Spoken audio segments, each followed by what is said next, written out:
Hello everyone, so we are back with another video related to your series business management. In this part we are going to discuss about this topic, that is step in controlling process. So, बहुत important topic है controlling का, तो इसको discuss करेंगे. पहले parts नहीं देखे तो चैनल के प्लेलिस्ट में जाके देख सकते हैं. Right guys, so without any further delay let's start this video.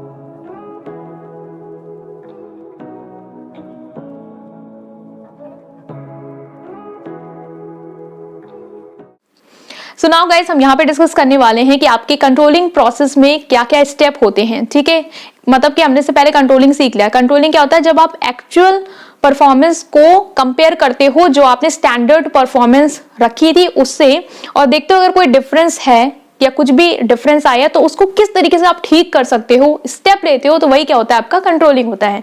ठीक है, सपोज एग्जांपल से फिर से बताती हूँ. लाइक आपने ऑर्गेनाइजेशन में टारगेट सेट किया था कि हर वर्कर जो है वो 10 यूनिट प्रोड्यूस करेगा. आपने देखा कि परफॉर्मेंस जब एनालाइज करी तो आपने देखा हर वर्कर यहाँ पे सिर्फ 4 यूनिट ही प्रोड्यूस कर रहा है. अब आपने देखा कि यार 6 यूनिट का अंतर आ रहा है. इसका मतलब क्या है, क्या प्रॉब्लम है? इसको आप फाइंड आउट करेंगे. कैसे ठीक करेंगे? प्लान में चेंज करेंगे. हो सकता है वर्कर्स को अच्छा एनवायरनमेंट नहीं मिल रहा है, प्रोड्यूस कर ही नहीं पा रहे हैं, रॉ मटेरियल ही नहीं है. तो अब हम क्या करेंगे? चीजों को ऑर्गेनाइज करेंगे. या कहीं भी कोई दिक्कत है, अगर हमें काम चोरी करें तो स्टाफ बदलेंगे. तो अब आप क्या करें? एक्शन ले रहे हैं अपने चीजों में, ये प्लान को चेंज कर रहे हैं, तो वो क्या है? आपका कंट्रोलिंग. राइट, इसी तरीके से स्टेप होते हैं कंट्रोलिंग प्रोसेस में जो पूरा कंट्रोलिंग आपको समझाएगा. सबसे पहला स्टेप क्या है? Setting of standard of performance. सबसे पहले हम लोग कंट्रोलिंग कैसे करते हैं? कोई स्टैंडर्ड ऑफ परफॉर्मेंस सेट कर लेते हैं कि ये हमारा स्टैंडर्ड है, इसी से हम क्या करेंगे? अपनी एक्चुअल परफॉर्मेंस को कंपेयर करेंगे. ठीक है, तो मैंने जैसे बताया कि आपने क्या करा कि 10 यूनिट पर वर्कर प्रोड्यूस करें, ये मेरा स्टैंडर्ड है, हर वर्कर को 10 यूनिट तो प्रोड्यूस करनी ही करनी है. ठीक है, अब यहाँ पे क्या है कि आप इस टारगेट को आपने क्या किया? एक बेंचमार्क की तरह लिया. दैट इज हम कहते हैं कि बेंचमार्क ऑफ डिजायर्ड परफॉर्मेंस. और ये हम कहां पे डिसाइड करते हैं? अपने प्लानिंग वाली स्टेज में डिसाइड करते हैं कि वर्किंग का पैटर्न क्या है, या हमारा स्टैंडर्ड या ऑब्जेक्टिव फिक्स क्या है. ठीक है, उसके बाद है कि स्टैंडर्ड शुड बी फ्लेक्सिबल. मतलब ये अगर आप ये सोच रहे हैं कि आपने स्टैंडर्ड, जैसे मैंने 10 यूनिट ही तय करके रखी है, तो अगर मैं बोलूं कि मुझे 10 यूनिट ही चाहिए, यही मेरा टारगेट है, यही मेरा स्टैंडर्ड, मैं इसको बदलूंगी नहीं, तो मैं क्या होगी? रिजिड होगी. मान लो टेक्नोलॉजी खराब हो गई, मान लो कोई मशीन खराब हो गई, या वर्कर की तबियत खराब हो गई, या हमारा रॉ मटेरियल जो है वो कम हो गया है, तो आप इस कंडीशन में तो आप हड़बड़ा जाएंगे. आप कहेंगे नहीं मेरा स्टैंडर्ड नहीं मीट हो रहा है, हम तो अब लॉस में जा रहे हैं. तो उस तरीके से नहीं होगा. स्टैंडर्ड फ्लेक्सिबल होना चाहिए ताकि वर्किंग रिक्वायरमेंट के हिसाब से अपने स्टैंडर्ड को क्या कर पाए? चेंज कर पाए. राइट, इसके बाद जो नेक्स्ट फीचर्स में लिख सकते हैं वो है क्वांटिटेटिव. जितना हो सके जो हमने स्टैंडर्ड सेट करे स्टैंडर्ड परफॉर्मेंस के, वो क्वांटिटेटिव होने चाहिए. मतलब कि आप उनको न्यूमेरिकली एक्सप्रेस कर पाए. लाइक प्रॉफिट है, कॉस्ट है, हो गया आपका, या आपने यूनिट डिसाइड की है, आवर्स डिसाइड की है, वो क्या न्यूमेरिकली एक्सप्रेस्ड है, तो आप इनको कंपेयर जो है वो इजीली कर पाएंगे. तो ये है आपका पहला स्टेप.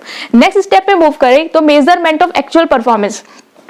अब हमने स्टैंडर्ड तो सेट कर लिया, अब जो परफॉर्मेंस हुई है उसको हम मेजर करेंगे कि जो हमारी एक्चुअल परफॉर्मेंस आ रही है वो कैसी हुई है. राइट, इसमें क्या है? In order to compare. हम क्यों कर रहे हैं एक्चुअल परफॉर्मेंस को मेजर? ताकि हम उसको कंपेयर कर पाए अपनी स्टैंडर्ड परफॉर्मेंस से. तो जो थर्ड स्टेप है उसके लिए हम लोग क्या करते हैं? एक्चुअल परफॉर्मेंस को मेजर करते हैं. Should be quantitative as much as possible. मतलब कि क्वांटिटेटिव होना चाहिए. जो आप मेजरमेंट कर रहे हैं वो जितना पॉसिबल हो सके आप इसे न्यूमेरिकली एक्सप्रेस कर पाए, नंबर्स में होना चाहिए. ठीक है, लाइक अगर 10 यूनिट का टारगेट था तो 8 यूनिट, तो 8 यूनिट क्या नंबर में है. 10 घंटे का टारगेट था, वर्कर्स जो है वो 12 घंटे काम करें, ज्यादा काम करें, तो क्या नंबर में, तो हम क्या कर पाएंगे? यहाँ पे कंपेयर कर पाएंगे. राइट, देन क्या है? Recorded properly. और हम लोग को ये होना चाहिए कि हम इस मेजरमेंट को रिकॉर्ड कर पाए प्रॉपर्ली, ताकि हमें आगे जाके कंफ्यूजन ना हो कि यार क्या एक्चुअल में था, क्या रिकॉर्ड किया था. ठीक है, तो ये कुछ पॉइंट्स हैं वो लिख सकते हैं अगर आपको कंटेंट इसमें कम पड़ रहा है. तो नेक्स्ट स्टेप के बारे में हम आगे देखते हैं. Starting with another step. So next आता है comparing actual performance with standard. अब हमने क्या किया? जब हमने मेजर कर लिया एक्चुअल परफॉर्मेंस, अब हम क्या करेंगे? कंपेयर करेंगे एक्चुअल परफॉर्मेंस को स्टैंडर्ड से. सिंपली यही करते हैं, एक्चुअल परफॉर्मेंस को स्टैंडर्ड से हम लोग कंपेयर करते हैं. क्यों कंपेयर करते हैं? ताकि हम डेविएशन पता लगा पाए कि कोई डिफरेंस है या नहीं, उसको हम पता लगा पाए, उसको फाइंड आउट कर पाए, इसलिए हम क्या करते हैं? इसे कंपेयर करते हैं. तो इसको आप लिख लेंगे अपने वर्ड्स में. ठीक है, नेक्स्ट आता है एनालिसिस ऑफ डेविएशन. डेविएशन पहली बात तो क्या होता है? ये क्या होता है? Difference between actual and the standard performance. जो आपने स्टैंडर्ड सेट किया था, जो एक्चुअल आपको रिजल्ट मिला, उसके बीच में क्या डिफरेंस है, वही होता है आपका डेविएशन. ठीक है। ऐसा हम लोग बहुत बार एक्सपेक्ट करते हैं कि हमें ये चीज चाहिए लेकिन रिजल्ट हमें कुछ और मिल रहा होता है। ठीक है, लाइक आपने सोचा कि मुझे 100 में से कम तो यार 95 नंबर तो चाहिए ही चाहिए, लेकिन आप देख रहे हैं कि आपको एग्जाम जब आप देखें आपको 20 या 30 नंबर मिल रहे हैं क्योंकि आपने पढ़ा ही नहीं था। तो ये जो डेविएशन है ना वो क्या है, डिफरेंस है एक्चुअल परफॉर्मेंस और स्टैंडर्ड परफॉर्मेंस का। बट आप लोग को इतने नहीं लाने, आप लोग को इससे ज्यादा लाने हैं, राइट। ओके, नेक्स्ट क्या है, पॉजिटिव और नेगेटिव। जो डेविएशन होता है ना वो पॉजिटिव भी हो सकता है, नेगेटिव भी हो सकता है। मतलब कि यही नहीं होता है कि जो डिफरेंस आया वो हमेशा नेगेटिव ही होगा, हमें प्लान को हमेशा चेंज ही करना है, इंप्लीमेंट ही करना। हो सकता है डेविएशन जो है वो पॉजिटिव आया, आपने वर्कर के लिए टारगेट सेट किया था 10 यूनिट प्रोड्यूस करना, वर्कर आपके इतने ज्यादा तेज हैं, इतने ज्यादा इंटेलिजेंट, इतने ज्यादा एनर्जेटिक हैं, उन्होंने 15 यूनिट प्रोड्यूस कर दिया। अब यहाँ पे आप एनालाइज करें क्या डेविएशन जो है वो ज्यादा आ रहा है, तो ये इसका रीजन क्या है, क्यों ऐसा हो रहा है। क्या वर्कर्स किस लिए इतना ज्यादा काम करे, बोनस का उनका कोई मोटिव है, या वर्कर्स को अपना टारगेट क्लियर ही नहीं है, उनको लग ही रहा है इतना बनाना है, या क्या है, क्या वो ज्यादा डेडिकेटेड ऑर्गेनाइजेशन, या उनकी एक चाल है। तो इस तरीके से आप देखेंगे कि पॉजिटिव भी हो सकता है और नेगेटिव भी हो सकता है। Causes of deviation is analysed. अब हम क्या करेंगे कि ये जो डिफरेंस आया है वो क्यों आया, जैसे मैंने बताया ना वर्कर्स क्यों ऐसा कर रहे हैं, तो उसको हम क्या करते हैं, एनालाइज करते हैं।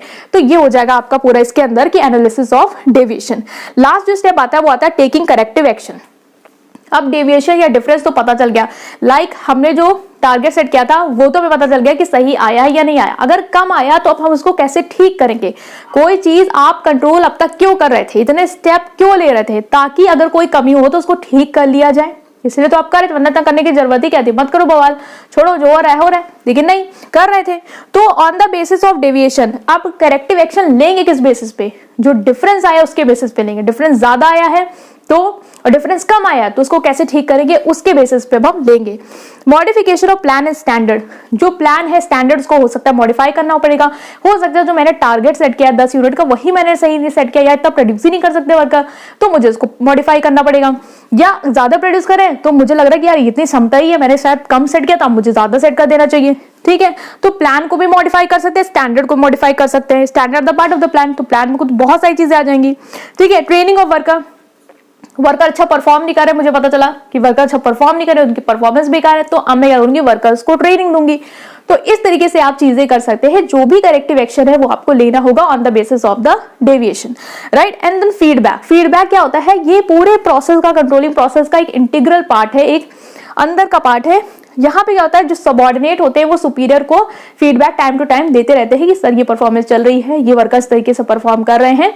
तो सुपीरियर को जो परफॉर्मेंस है सबऑर्डिनेट की उससे रिलेटेड फीडबैक मिलता रहता है, और वो उसके बेसिस पे फीडबैक के बेसिस पे जो डिसीजन है, जो करेक्टिव एक्शन है वो लेता रहता है, ताकि स्मूथली जो वर्क है हमारी ऑर्गेनाइजेशन का वो चलता रहे।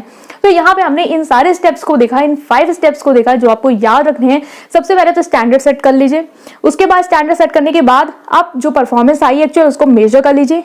अब उन दोनों को कंपेयर कर लीजिए, जो स्टैंडर्ड परफॉर्मेंस और एक्चुअल परफॉर्मेंस कोई डिफरेंस आया उसको एनालाइज करिए क्यों आया, और फिर उसको सही करने के लिए करेक्टिव एक्शन लीजिए। तो ये 5 स्टेप जो है वो आपके कंट्रोलिंग प्रोसेस में आएंगे। आई होप कि आपको समझ में आया होगा। इसलिए कोई भी डाउट है कमेंट सेक्शन में पूछ सकते हैं, राइट गाइस। तो वीडियो को जरूर लाइक करेंगे, अपने फ्रेंड्स के साथ शेयर करेंगे। Thank you.